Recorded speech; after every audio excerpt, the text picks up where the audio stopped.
So I've been telling people, I don't work for you. I don't. I don't fucking work for you, bitch. And it ain't no like scheme ass way. It ain't all no shit like this. But it's just like, yo, who the fuck is you talking to? Yo, like, I'm on the best vacation ever. And I got my $1 any size drink from McDonald's. But that's not the purpose of this video. The purpose of this video is to tell y'all, stop fucking with Africans. Now listen, I'm an African. So I'm telling you this for a reason. I get to say this. I cannot be canceled from a culture that I come. Oh, why do I have my seatbelt on in the party?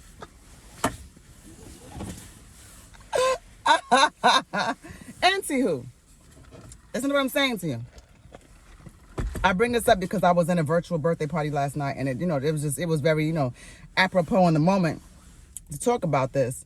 So I know a lot of times, and I was thinking about this whole situation right now with a certain artist and a certain girl he just picked up. Her initials are JF. I don't want to even speak that nastiness into existence, but she was sort of, doting upon him, like, oh my God, this guy, he bought me a new wardrobe. He sort of, basically like he reinvented me, and I'm tailing around everywhere he's going, and this is a love affair. It's a romance. Africans operate in the same way. It's the same kind of thing. It's like it's the definition of like what you guys consider love bombing.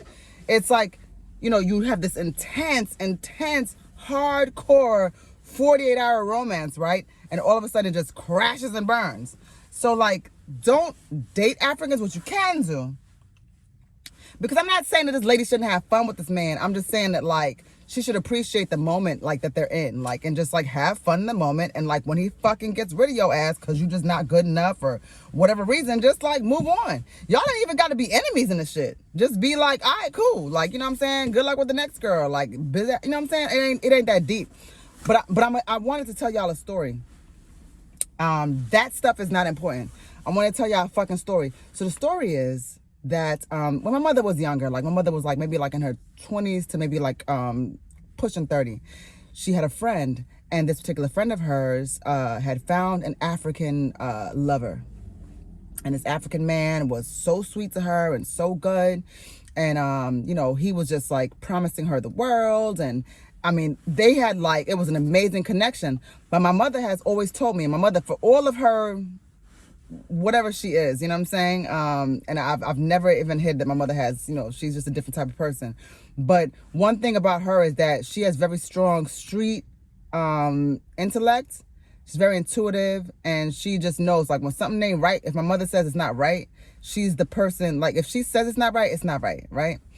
So I say all that to say that my mother was like, yo, I'm gonna put this to you in a different kind of way, but I'm just letting you know, if you don't understand somebody's culture, and this is a phrase my mother always says that I always keep in the back of my head. If you don't understand or know somebody's culture, then you don't belong to their culture, and you need to fall back, right? So if you don't understand somebody's culture, fall back. It's not for you. So I say all that to say, this girlfriend of hers decides this man is the love of her life, and they decide they're going to move back to Africa, right? And I don't even know if it's even helpful to name the country here. It's probably not. It doesn't really freaking matter. So the man, they all decide to move back to Africa, and it's like super dope. Like it's this whole exciting thing, and they've been dating for a while, and everybody's like all in love, and it's, oh my God, I can't believe it. He loves me. Oh my God, right? So I say, women, always have a plan. Even if a nigga promise you something, always have a fucking plan. And like, don't share the plan with nobody else. Just have a plan. You know what I mean? Take care of yourself. Because nobody else, like you can't have people. It's like having like, bringing your fucking pet groomer to the bargaining table when you're like talking about, certain affairs that involve your business that has nothing to do with the pet groomer. You know what I'm saying? So just always have a plan. Anyway, so what I'm saying is this. The woman then, under his instructions, sells everything off. Like, I'm talking about everything, down to the fucking, like, door stoppers and panties. Like, shit is just gone, right? So she ain't got nothing left. She got a nice little cushy like bag to take back to Africa. Like everything is all good. Nothing looks crazy, right? And nothing even look crazy in the States. Like nothing looks crazy. They get back to the States. They get back to the, I'm sorry, bag up. They get to Africa. As soon as they touch down, she tells my mother that like, yo, shit just immediately was different. Like the nigga just, after all of these years, which I'm assuming it's like a 2 to 3 year period, just enough to just sort of incubate and just make a thing, right? So they get to Africa, and the nigga just, it's a 180. He's just a different person altogether, right?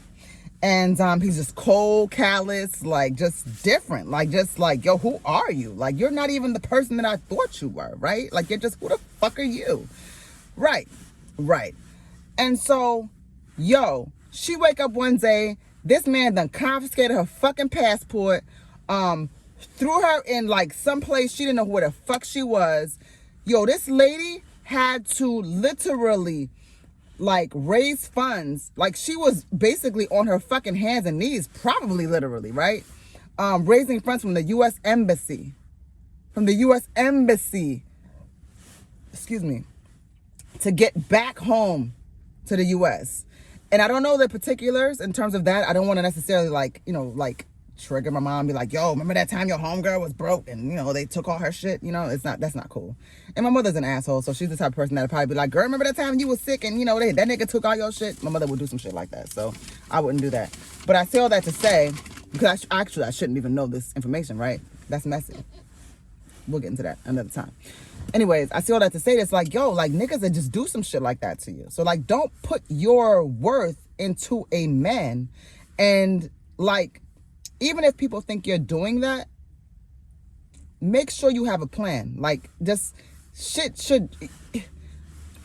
Don't allow a man to control your narrative. That's the point I'm making right now. Don't ever allow a man to control your narrative. You should not be like even like when I look at like when I look on TV and I see like people that are that join themselves as a couple, like, yo, we are the couple that does this thing, you know, we do real estate, or we do, you know, we're on the Married at First Sight or whatever. Like, I just don't agree with that type of stuff. Cause shit happens, you know what I'm saying? Like, you know, niggas might not necessarily even get along. Hold on, I did get fries. I ain't gonna lie to y'all. Anyways, that's why I said, don't fuck with nobody from no territory, no neighborhood, no culture, something that you don't understand. If you don't even speak that person's language, don't fuck with that shit, because you gonna end up in a situation that it's gonna be a bad situation. I ain't gonna lie about him. Child, I ain't gonna lie about him.